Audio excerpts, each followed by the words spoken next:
it's Julia. I have another journal project here to share with you today. First of all, a little bit about these appliques.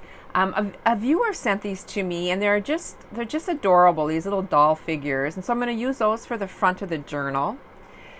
And the fabric journal itself is made from this primitive quilt that I salvaged. I picked it up at the flea market. I love the inside or the backing of the quilt as much as the front. It's just really fun, really fun fabrics.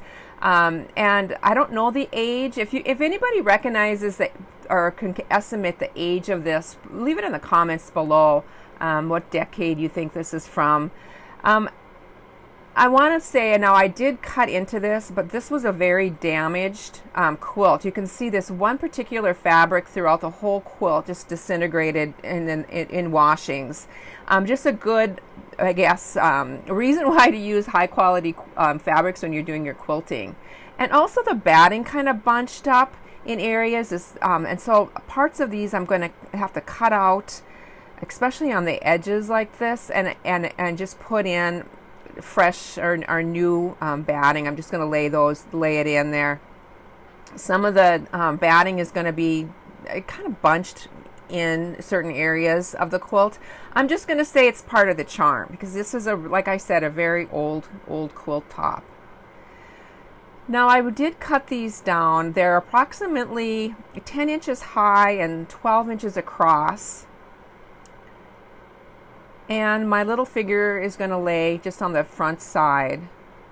I did 6 of these, and these will be listed in my Etsy store. They're like I said, they turned out very sweet. First thing I'm going to do is add some Heat and Bond Light to the back of this applique. And when I do this, when something is already pre-cut out like this, I just take the tip of my iron and just kind of get that into place, and then I cut it. And then I turn it over, and then I press it so that adhesive is completely activated. Then I can go through and I'm fussy cutting this out. I am leaving just a little bit of that edge, that cream edge on that. Just thought that looked kind of neat. And now I'm gonna work on my signature, or excuse me, my how I'm gonna bind this. I am using a piece of corrugated cardboard here, and it's a 1/2 inch shorter than my book, and it's 1 inch wide. I'm just going to add some glue here. This piece of fabric that I'm using is 3 inches wider than so it's 4 inches by about 1 inch or so taller. So I do want to fold that over. I'm just using like a white school glue for this. Just going to fold that over on both ends. And then I'm going to, on the lengthwise of this, going to add a little bit of school glue to the top of this. You can see me work here. This is not going to go completely over the cardboard. I'm just going to meet the cardboard with this, with the sides, and that's going to be my seam allowance. And that'll make more sense when I head to my sewing machine. I'm going to press this. That really activates that glue. You can just let it air dry too, but if you're impatient like me, this is a good trick. Just to touch it with the iron.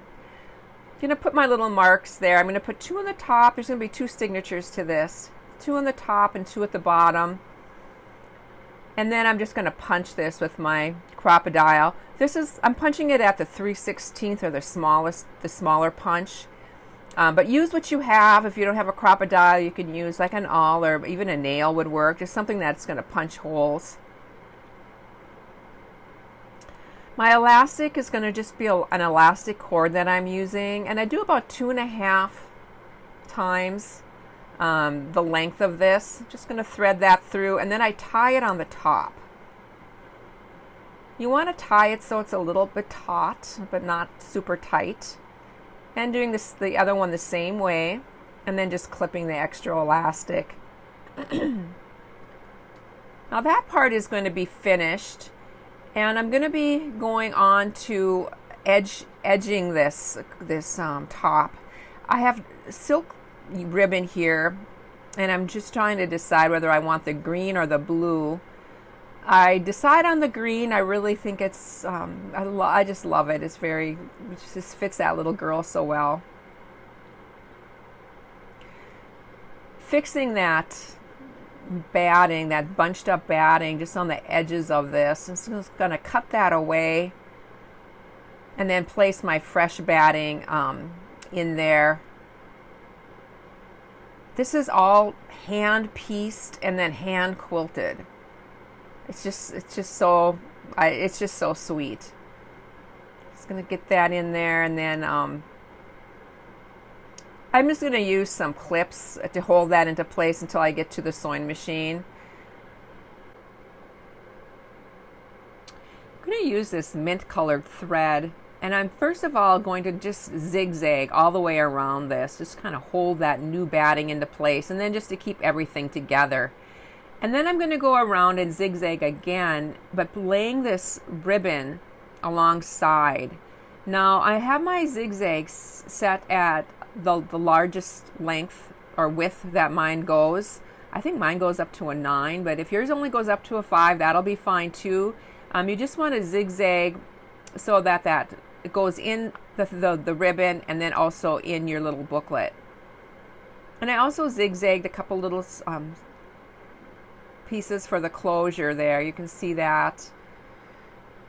I'm going to add a patch pocket, and I already finished the top of that pocket. I just turned it under and I zigzagged it. I just thought this little watercolor embellishment that I made looks so nice. I'm going to stick that in there as well. I'm just temporary glued it, but I'll stitch that down, and then I'm going to stitch that pocket into place. Now that the pocket's done and in place, I'm going to put my little binding thing in here, and I put that right over that pocket. You can see I just kind of tuck that pocket underneath, and again just activating that glue. And I'm going to take this to my sewing machine and I'm going to stitch this into place, and I'm going to show you how I do that.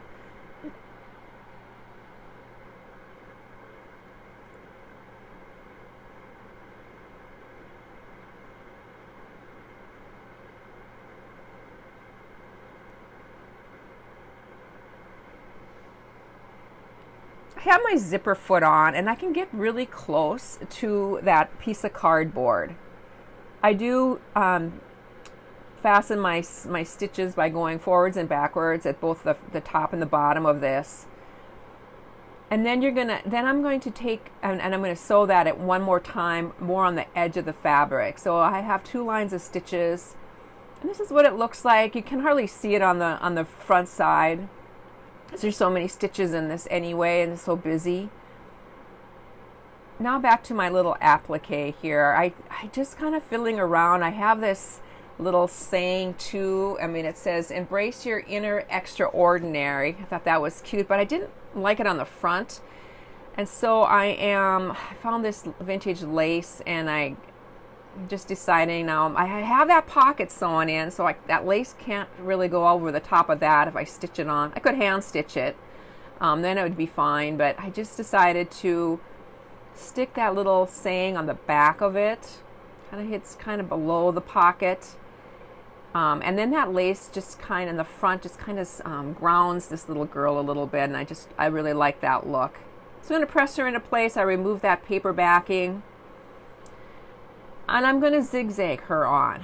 Now when my zigzag, when I just push that button, it automatically goes to a 3 width and a 1.5 length. And I love this for appliquing on. It's not quite a satin stitch. It's not as bulky. It's just real smooth and tiny. And you can kind of see it a little bit better there. And I have my cream colored thread on that matches that cream edging. And I'm just going around her. She's all in place now, and I've got my little elastic bands that are going to hold my signatures into place. Now for the pages. I used a lot of pages, and you can see those pastel. That's a 24-pound weight, and I'll link all my supplies down below. But I just picked this pack up on Amazon, and it was 650 pages, so it's going to last me a long time. I believe I have 75 total pages and 150 back and front total in the whole book. So I've got a lot of pages, but I use a variety of lined paper and some tea-dyed, and then a lot of this pastel paper in here. I did not do any decorating on these journals. It takes so much time, and the price gets so much higher if I decorate them myself. And plus, I just want, to give you the place to do your own fun things. Just kind of create on your own. Just doing a 5-hole pamphlet stitch here. Real simple to put these books together. I like the 5-hole if my pages are not the same length. So just to make sure I get a couple holes in each of my papers. And then that middle one I'm going to glue shut as a pocket. So that's going to be glued right over that binding string. And then it'll go right underneath there.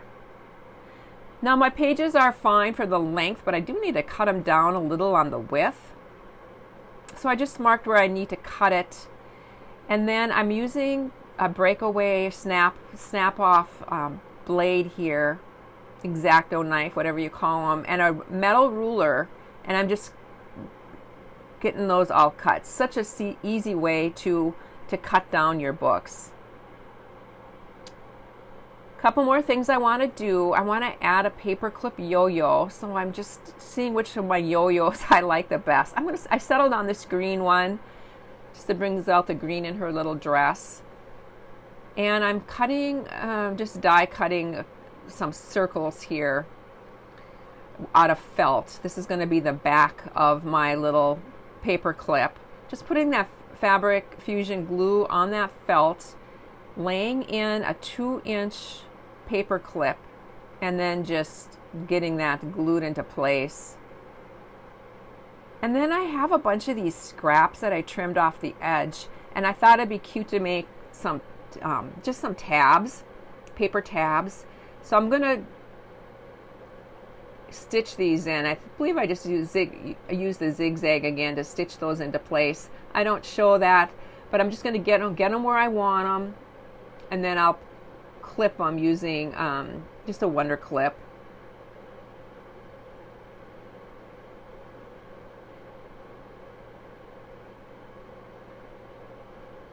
And one more last one I'm going to stick in there.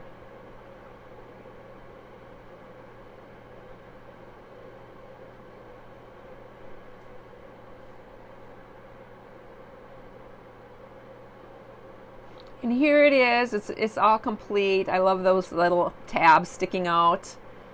I hope you enjoyed this, everybody. I hope you have a chance to create this week. Bye for now.